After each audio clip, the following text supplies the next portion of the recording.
Hi, everyone, and welcome to your first lesson of this phase. Today, we are going to talk about leash work, the preparation, and the expectations that need to be talked about before we just go outside. So, working with a leash and going outside with your dog can be very confusing and it can be a bit overwhelming. So, we're going to break down what to expect and how you can set yourself and your dog up for success moving forward. So, first things first, give yourself a huge round of applause. Congratulations for making it this far.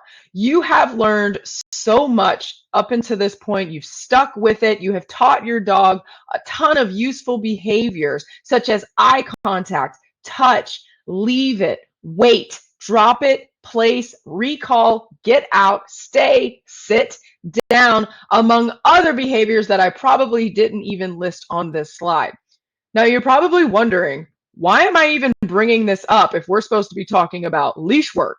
Well, that's because leash walking can actually include all of these behaviors, which is why we work on leash training last, not first. We want to make sure that we have addressed all of these things that we have to be able to instruct our dog moving forward before we bring them out into the world. Now, that doesn't mean that you weren't supposed to be walking your dog up until this point. It just means that as you move forward with leash training, you also understand that all of these other training rules and cues and everything else applies as well.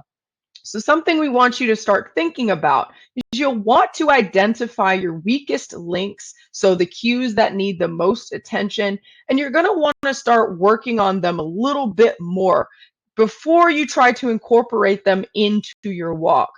And I'm going to identify a few of those in the next slide.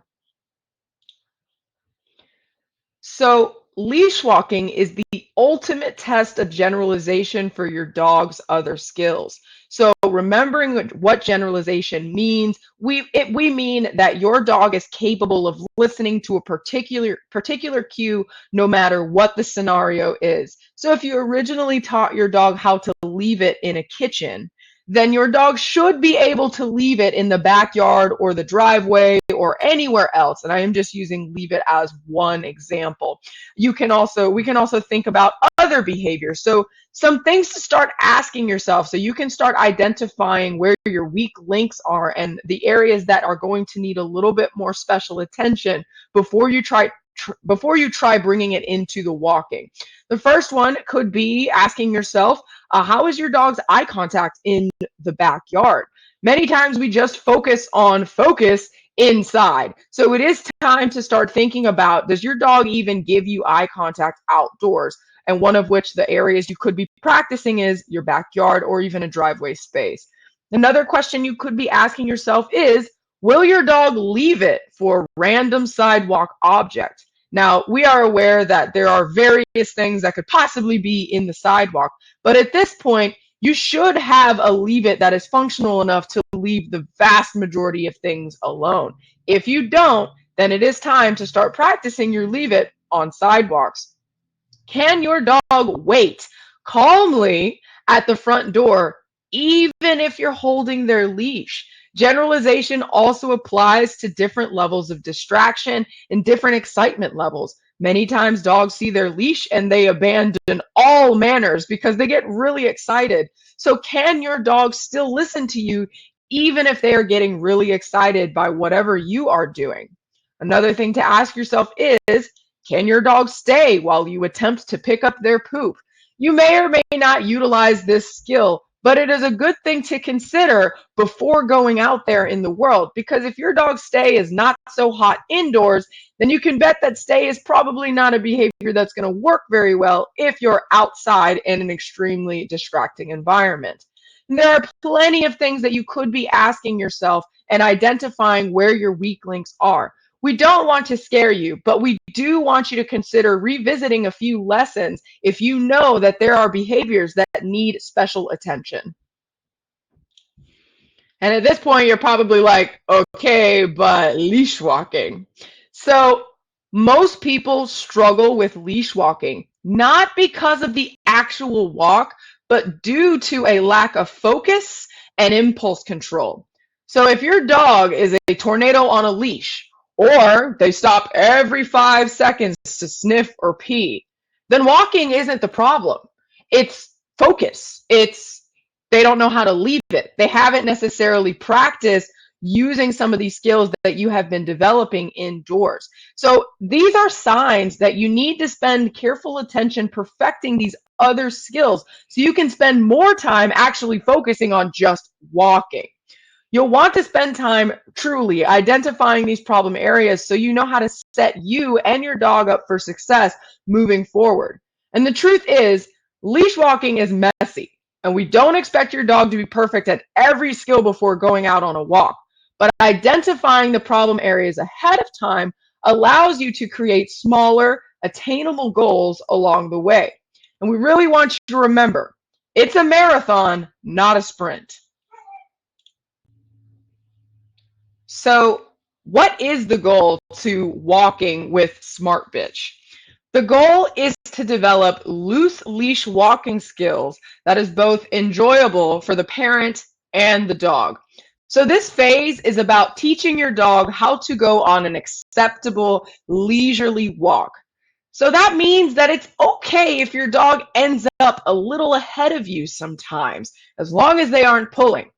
This is not that super militaristic heel that you've seen on TV.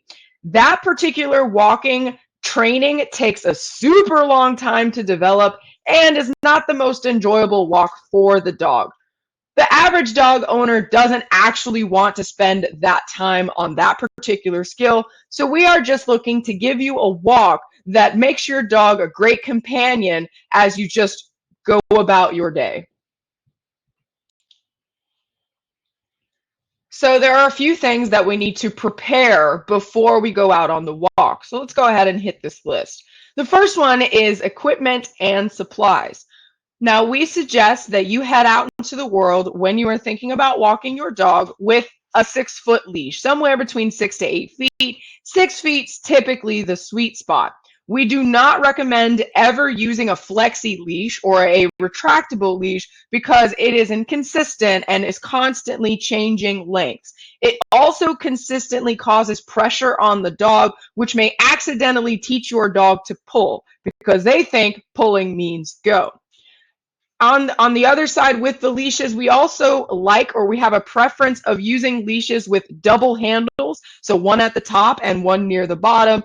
And we also like to use leashes that are padded, just for comfort purposes.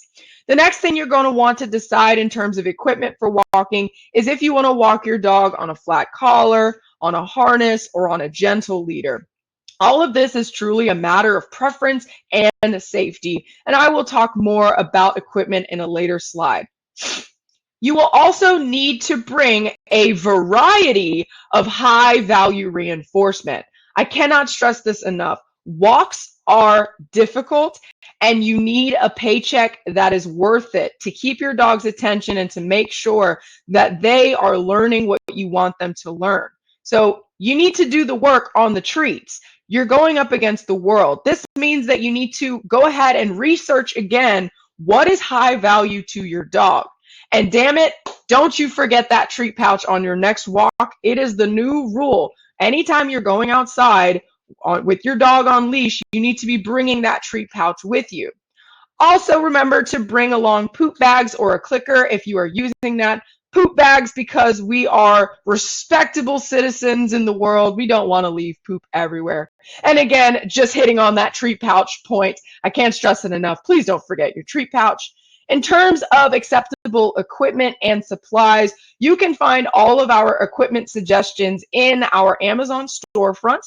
And if you are unsure about what equipment is best for you and your dog, do not hesitate to ask in the Bitchy community for suggestions. We are happy to provide you with a little bit of insight. Now, circling back to going to that next point, we're going to talk about leash orientation and handling. Now, the first thing you need to know about the leash is, do you even like this leash? You need to practice using your leash indoors before going outside. Do you like the leash? Do you like how it feels in hand?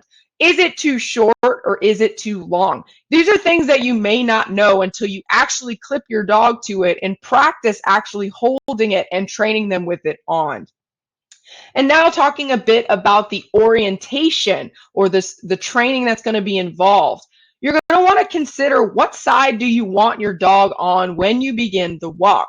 So some things to think about when you are doing some leash orientation.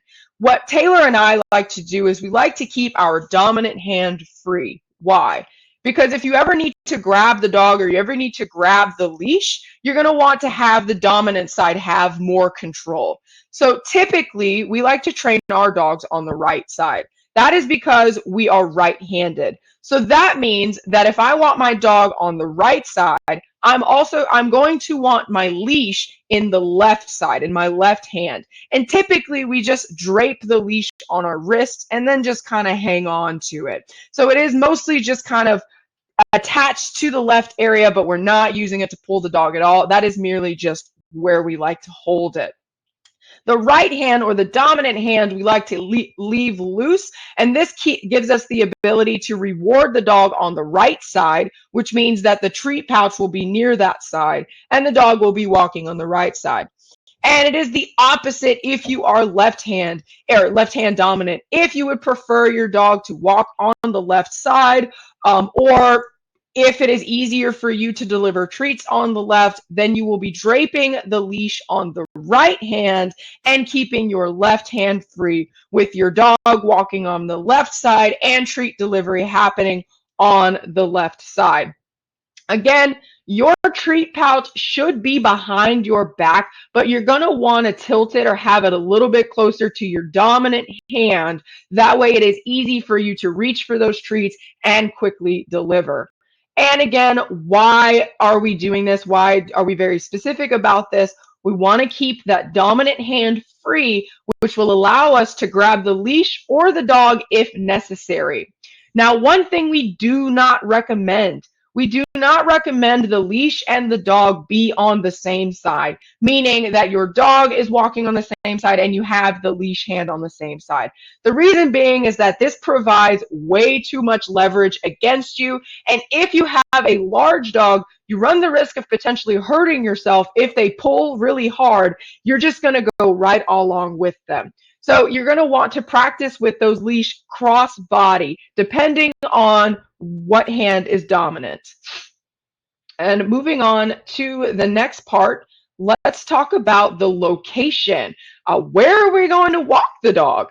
So the first thing I want to mention is that you really need to develop any brand new skills indoors first. If we haven't stressed this enough, you want to make sure that you are starting in a space that is conducive for learning. So you're not going to want a whole lot of distraction getting started. You also want to choose a time and place your dog is likely to succeed after that point. So make sure that after you have committed to the skills being learned indoors, that the first place that you start isn't just out somewhere that's way too difficult where your dog is not likely to listen and they're going to be very distracted. So a good starting point to start outside could be your backyard or the driveway. So you've just taken your new developed walking skills from inside and you're going to try them outside for the first time in a backyard or in a driveway, which is familiar and still a bit distracting, but probably not impossible. The next ones from that, a level up, could potentially be an empty street or a parking lot. The reason I say this and I rank this before sidewalks is because you're actually going to be actively avoiding grass or places with highly distracting smells. So sidewalks a lot of times tend to be more difficult than empty streets or parking lots because smells get trapped in the grass and other dogs are probably frequenting those places. Or other versions of highly distracting smells could be areas that sell food. Maybe those concreted areas have a lot of grease. Maybe there's an area that's close to trash. Whatever the case may be, you're going to want to stay away from those as you are trying to develop these new skills. And if you are getting the locations and you're just like, dude, I've got this, we've got the inside, we've got the backyard, you got the empty street and the parking lot, and now you've gotten to the sidewalk and you feel like you're really getting somewhere on the sidewalks and you want to try something a little bit more difficult, some in more advanced areas that are still you're going to want to hit them at low traffic times, could potentially be maybe a Home Depot or Lowe's. These stores are typically dog friendly, but I recommend that you call ahead just to make sure. Other dog friendly stores could be pet stores. Again, make sure you are going at low traffic areas. Oftentimes, sometimes TJ Maxx, Marshalls, or Home Goods can be dog friendly. And you can also try a friend's neighborhood. If you've been walking your dog in your neighborhood because it's familiar and you've developed a pattern, you may want to try to mix it up and try a different environment. However, we recommend that if you are trying an unfamiliar neighborhood, that you may want to walk the territory first to make sure that it is safe. You want to keep your eyes out for any fences that might be loose or anywhere that might be just a little bit too exciting for your dog. Because remember, you want to make sure that the location that you are selecting for your leash walking skills is still conducive for learning. And if you walk into an area that is just a bit too rowdy, that's okay. Just turn around and go back and try to find a place where you can focus on those skills. The last thing I want to hit on is your headspace. Many people do not consider this, but leash training can be very frustrating and tedious. So you really want to make sure that you are in the right mental place before you even take your dog out for a walk. Do you even want to train your dog right now? It's okay if you don't. Oftentimes, even us as trainers, we don't necessarily want to always be on our P's and Q's and always have the dog listening to our rules. But when we do, we make sure that that is exactly the headspace that we want to be in and that we are ready for it. Because if you try to train your dog and you're already short on patience, it's not going to be an enjoyable experience for your dog. Your dog actually might choose to tune you out, and then you start to kind of resent the walk. Another thing to think about is, where's your dog's head at? It's not a good idea to walk your dog if they're already in an elevated state of mind. So if your dog has already been a hyper diaper all day, or maybe someone just got home and they're already practicing things that, that headspace is just a little too elevated for you. Or maybe it's the opposite. Maybe your dog is like really, really, really tired and is just like not feeling the walk.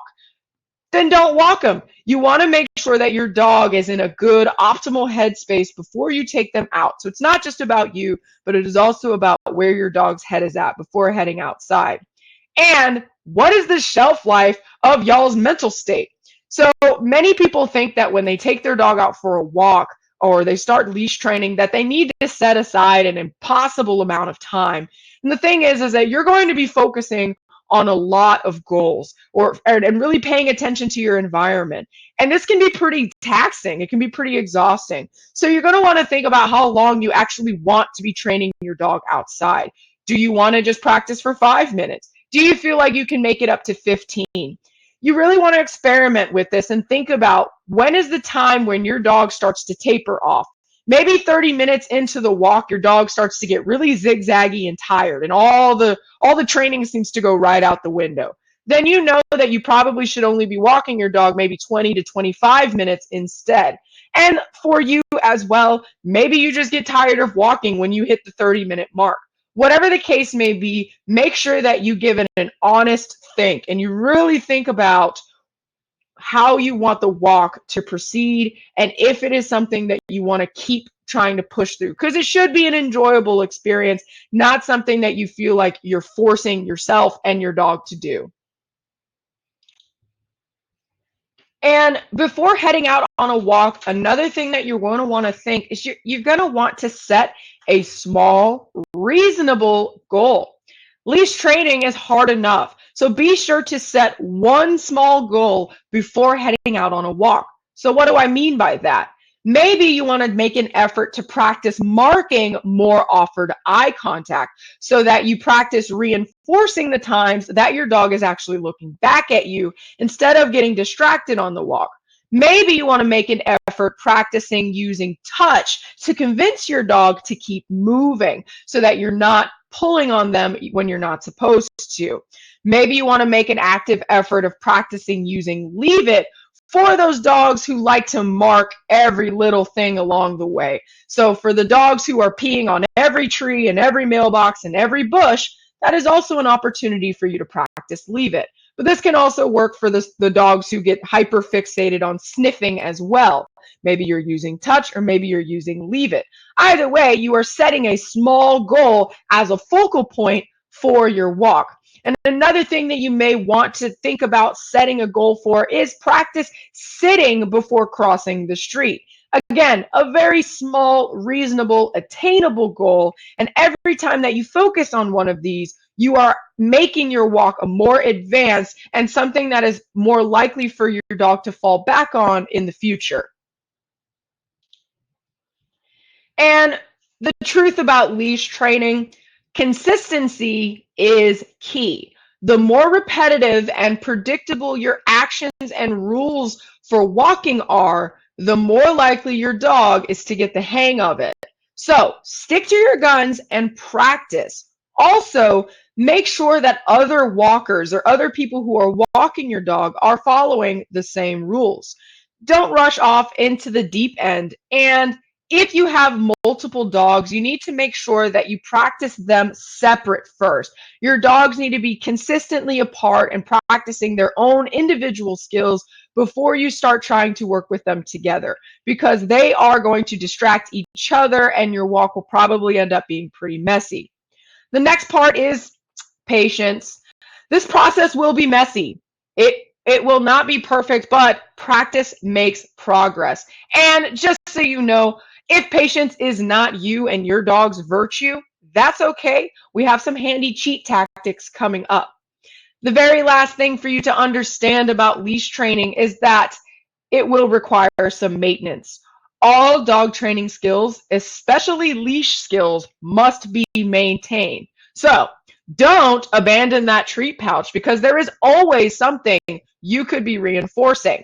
Not bringing high value reinforcement on the walk is the number one reason why leash skills start to degrade. So if you thought about hooking that leash up and going outside without the treat pouch, think about what you could be reinforcing on that walk, or think about what the risk you are running if your dog just so happens to practice something that you don't like them to practice.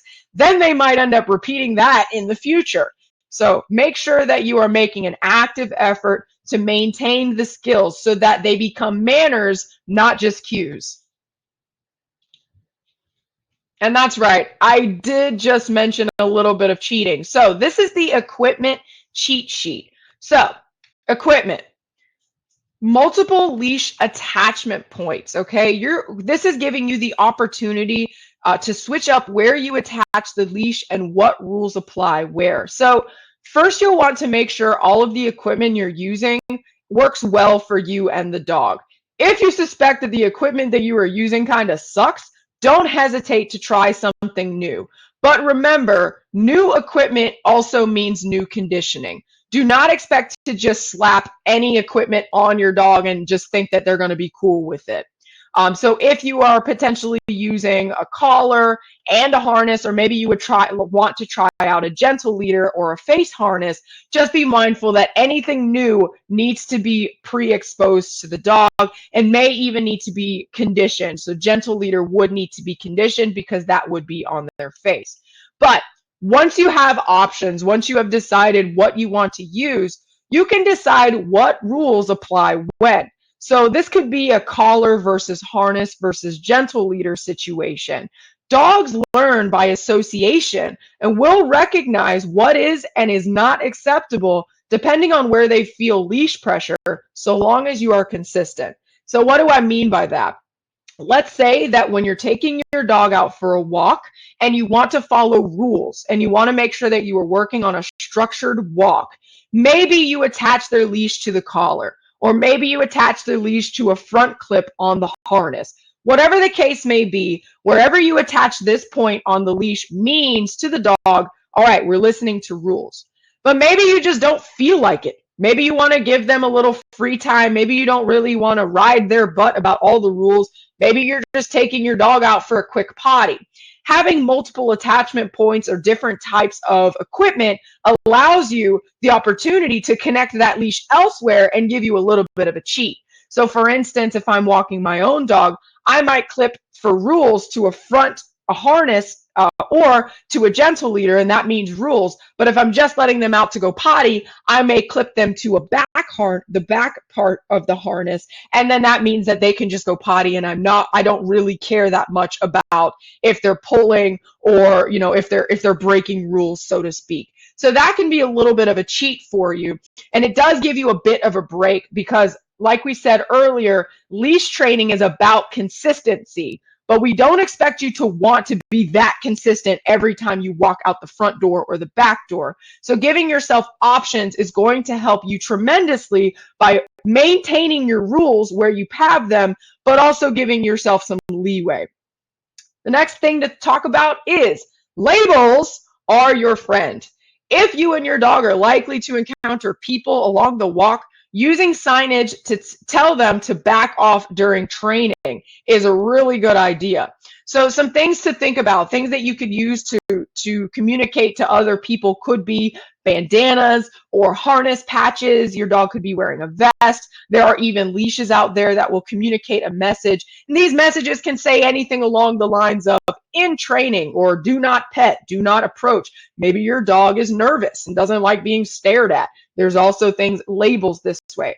The reason I mention this is because most people don't listen very well when you ask them not to approach your dog. They will always come at you with this, oh, it's okay, I like dogs, I'm a dog person. But what they don't realize is that you are actually training your dog and you are trying to promote better manners and better skills. So sometimes just by using some type of label on your dog can communicate far better than if you were to vocalize it. Plus, a label doesn't run the risk of that weird, awkward moment where you have to end up arguing with someone. However, if you need to tell someone to back off, don't hesitate to do so. Remember that this is your dog and you're the one that makes the rules, and it is okay if you ask people not to come at you.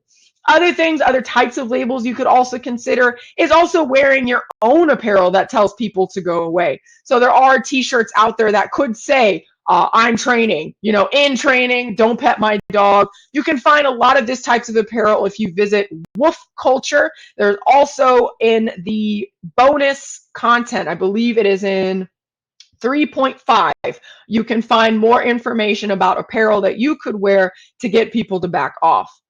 And the last equipment cheat you could be doing is the leisurely long line. Now, before you start, you're going to want to practice handling a long line in a backyard or a driveway space. And you're going to want to try a shorter long line instead of going for the longest one. So a long line is a leash that is just longer. It's literally a long line. But what's really cool about the long line is it gives your dog the ability of distance, but it still gives you that security. So a long line and a safari is a great alternative to a structured walk. So if your plan is you just want to tire out your dog by providing some low expectation enrichment, find an empty lot or a playground and let them sniff. If they're on a long line and you have them clipped to the equipment that lets them know that they are allowed some freedom, then by all means take them to a spot and just let them sniff. Many people think that it is the walk that tires the dog out. That is not the case. It is actually just all of the smells. They're far more likely to get tired if you just let them investigate their environment. You can even bring your regular leash and a long line, and you can practice both. For instance, if you would like to start out your walk very structured, maybe you bring your short 6-foot leash, and then maybe you make your way to an empty lot or a playground, and then you want to hook them up to a long line to allow them some freedom. This is a great way to mix up your walk so that it is both enjoyable for you and the dog, but you are still working towards some goals. Now, as usual, we do have a disclaimer for advanced behavior problems. Behavior problems are very common on the walk, and it doesn't mean you've done anything wrong. But you shouldn't try to just tough it out. It will more than likely get worse if it's not treated properly. So some some examples of some behavioral problems that you might experience or you may witness on a walk are leash reactivity or aggression. So this is when a dog gets really, really excited, excessively barky. It could be out of excitement, it could be out of fear, it could be out of anger. Either way, this would be considered an advanced behavioral problem if it happens consistently and it is constantly interrupting your walk and it is making your walks kind of dreadful. Other things to keep out, watchful eye outs for dogs who compulsively eat random objects, or if they experience what's called pica. If your dog is just trying to pick things up on the walk, that could be a symptom of anxiety, but either way, this would be considered an advanced behavioral problem because your dog should just be enjoying the walk, not trying to consume everything in its path. So if you are experiencing that, you probably need some special attention in that area. If your dog is frightened to walk, or they are, when they approach specific objects, they suddenly shut down and don't want to move, or they're trying to pull away from you, that would be considered more of an advanced behavioral problem. If your dog is constantly excessively vocalizing, so for dogs who are like whining too much, or if they are excessively panting, if they seem really stressed all the time, this might be linked to an advanced behavioral problem. Maybe they are extremely jumpy every time they hear a noise, or if they're kind of like lunging at the end of the leash and almost hanging themselves because they're just too excited. These are things that all point towards more of an advanced behavioral problem that needs special attention that is actually apart from the walk. So if your dog is experiencing any of these issues, it's not because they don't know how to walk, it's because they are struggling with something else in their life. Whatever you may be witnessing, or if you are experiencing this, it doesn't have to be anything specific. All you need to know is that you've deemed it as an unenjoyable experience, and it will probably need some type of special or modified plan of attack, best accompanied with private, professional, qualified help. So if you are experiencing any of these things, do not hesitate to make note of them. Post it in the bitchy community if you're having a hard time, and we are happy to try and get with you to try and target what the issue is so that we can get you back on track for a great walk. All right, and with all that said, let's get this party started. You got this, smart bitch. It may feel like patting your head, rubbing your belly, and hopping up and down on one foot at first, but you'll get the hang of it. As long as you stick to keeping your goals small and you practice inside first and you practice in environments that aren't too stressful for you and your dog, you are going to figure it out. And just remember that you have your smart bitches along the way, and you are welcome to post in the bitchy community anytime that you need help. We're very excited to see you proceed with this and very excited that you've made it this far. If you have any questions, as usual, let us know in the bitchy community. We look forward to seeing those homework videos and those homework posts. Have a good one.